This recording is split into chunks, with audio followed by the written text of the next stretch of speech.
আজকে আমরা এমন একটা ক্লাসিক বই নিয়ে কথা বলবো যেটা হয়তো অনেকেরই জীবন বদলে দিয়েছে। নেপোলিয়ন হিলের থিঙ্ক অ্যান্ড গ্রো রিচ। এটা কিন্তু শুধু একটা বই না, এটা সাফল্যের একটা ফিলসফি। আর এই ফিলসফিটা এসেছে ২৫ বছরের একটা লম্বা গবেষণার পর। তো চলুন শুরু করা যাক এর একদম গোড়ার কথাটা দিয়ে। ভাবা যায় এই একটা লাইনে কিন্তু পুরো বইটার মূল ভিত্তি। হিল আসলে কি বলতে চেয়েছেন? উনি বলতে চেয়েছেন যত বড় সাফল্যই হোক না কেন, সবকিছু শুরু কিন্তু হয় মাথা থেকে, মানে একটা শক্তিশালী চিন্তা বা আইডিয়া থেকে।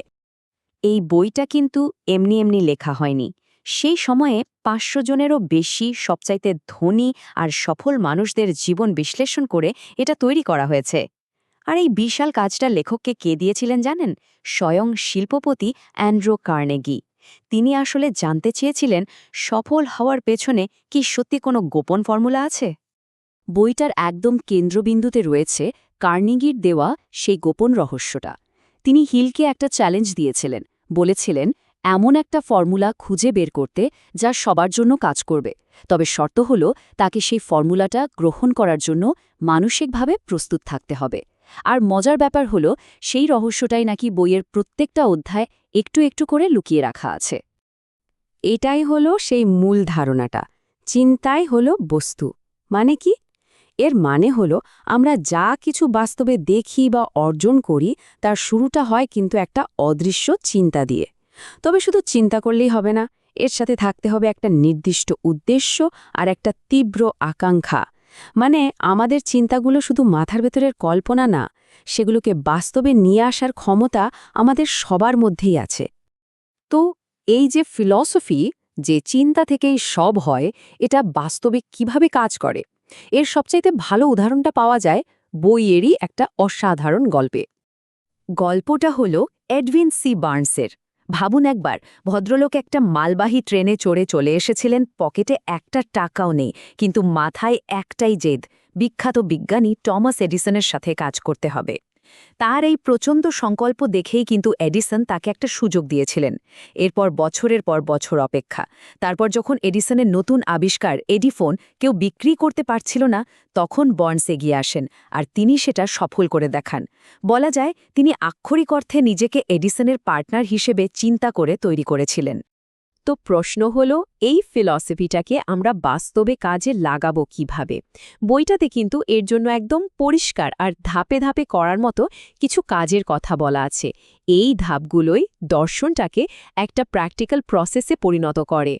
নিজের ইচ্ছাকে সম্পদে পরিণত করার জন্য এখানে ৬টা ধাপের কথা বলা হয়েছে। দেখুন, এটা কিন্তু কোনো ম্যাজিক বা জাদু মন্ত্র না।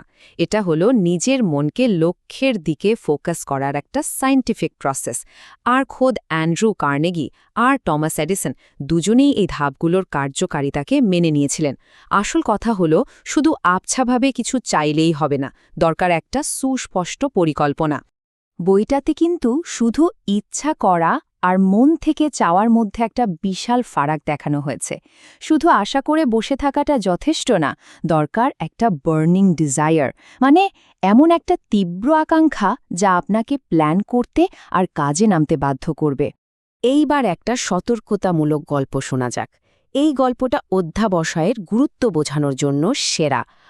ইউ ডার্বি নামে এক ভদ্রলোক সোনার খোঁজে মাটি খুঁড়ছিলেন, কিন্তু একটা বিশাল সোনার খনি আবিষ্কারের মাত্র ৩ ফুট আগে তিনি হাল ছেড়ে দেন।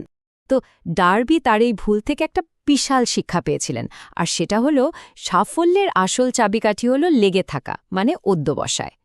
এই শিক্ষাটাকেই কাজে লাগিয়ে তিনি পরে একজন ভীষণ সফল ইন্স্যুরেন্স সেলসম্যান হয়েছিলেন। তার জীবনের মূল মন্ত্রই হয়ে গিয়েছিল, মানুষ হাজারবার না বললেও আমি থামব না। বইটা বলছে আমাদের সফল হওয়ার পথে সবচেয়ে বড় বাধা কিন্তু বাইরের কেউ বা কিছু না, বাধাটা থাকে আমাদের ভেতরেই। আর নেপোলিয়ন হিল এগুলোর একটা মজার নাম দিয়েছেন, ভয়ের ভূত। কি সেই ভয়? মোট ৬টা। দারিদ্র্যের ভয়, লোকের সমালোচনার ভয়, অসুস্থ হয়ে পড়ার ভয়, ভালোবাসা হারানোর ভয়, বুড়ো হয়ে যাওয়ার ভয়, আর সবশেষে মৃত্যুর ভয়।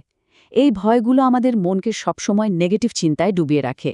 হিল বলছেন সফল হতে গেলে এই ভয়গুলোকে আগে জয় করতে হবে, কারণ এগুলো আমাদের অবচেতন মনে বাসা বেঁধে থাকে আর আমাদের সব সিদ্ধান্তকে প্রভাবিত করে। তাহলে এত কিছুর পর প্রশ্নটা আবার ফিরে আসে, কার্নেগির সেই আসল গোপন রহস্যটা আসলে কি? এটা কিন্তু কোনো একটা ট্রিক বা কৌশল না, বরং যে পর্যন্ত যা যা আলোচনা হলো সেই সব নীতিগুলোকে একসাথে কাজে লাগানোই হলো আসল রহস্য। আর এই ফিলসফিটা যে কতটা পাওয়ারফুল তার প্রমাণ হলো জন ওয়ানামেকারের মতো একজন কিংবদন্তি ব্যবসায়ীর এই কথাটা।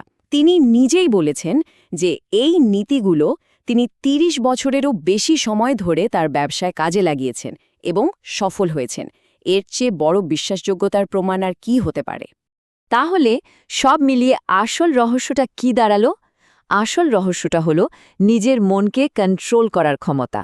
একটা নির্দিষ্ট লক্ষ্য ঠিক করা, সেই লক্ষ্যের জন্য একটা পাকা প্ল্যান বানানো, আর যত বাধাই আসুক না কেন হাল না ছেড়ে লেগে থাকা। এভাবেই কিন্তু চিন্তাকে বাস্তবে রূপ দেওয়া যায়। আর এটাই হলো থিঙ্ক অ্যান্ড গ্রো রিচের একদম মূল কথা। আর একদম শেষে বইটা আমাদের সবার জন্য একটা প্রশ্ন রেখে যায়। দারিদ্র্য আর সম্পদ দুটোই যদি আমাদের চিন্তারই ফল হয়, তাহলে আমরা কোনটা তৈরি করতে চাই? আমরা কোনটাকে বেছে নেব? দারিদ্র্যের চিন্তা নাকি সম্পদের? সিদ্ধান্তটা কিন্তু সম্পূর্ণ আমাদের নিজেদের।